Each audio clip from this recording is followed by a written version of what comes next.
और अब बात बिहार चुनाव के बाद आरजेडी के सुप्रीमो के घर संग्राम की।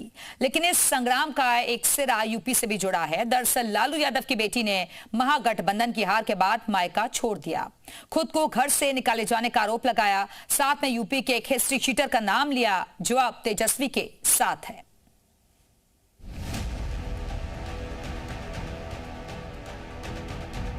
अब ये जाकर के आप संजय, रमेश, तेजस्वी यादव से पूछिए, मेरा कोई परिवार नहीं है।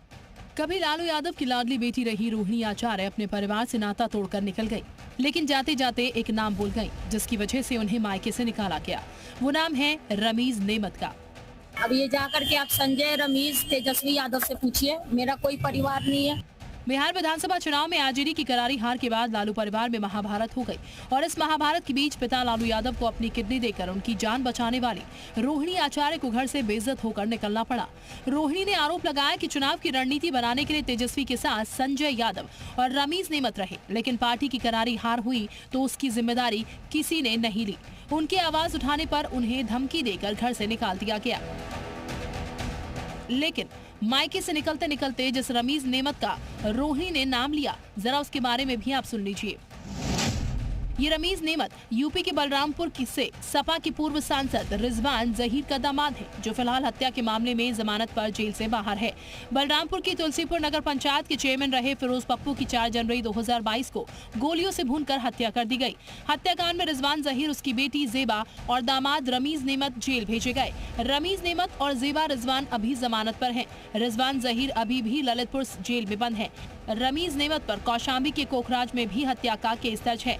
गैंगस्टर एक्ट में कुल 12 मुकदमे दर्ज हैं। बलरामपुर में साल 2021 के बवाल में भी उसका नाम था। ये पूर्व सांसद रिजवान जहीर का दामाद है और बहुत बड़ा अपराधी है भाई। ये तो हमारे भाई के हत्या में जो है जेल में बंद था। अभी तो इसने जमानत पाके जाके सीधे तेजस्वी के यहाँ अपना शरण लिया। यूपी में तो इसका कोई ठिकाना था नहीं। एक तरफ रोहिणी आचार्य ने परिवार से नाता तोड़ा, दूसरी तरफ रमीज नेमत का नाम आने पर अब यूपी बीजेपी ने तेजस्वी और अखिलेश यादव पर निशाना साधा।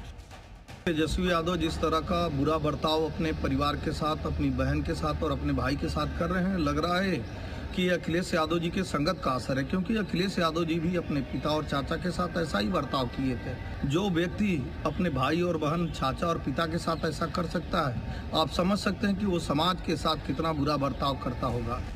फिलहाल यूपी का गैंगस्टर और हत्या का आरोपी रमीज नेमत तेजस्वी की टीम में शामिल है। रोहिणी के आरोपों के बाद अब इसका क्या होगा ये तो वक्त ही बताएगा। Bureau report, C media.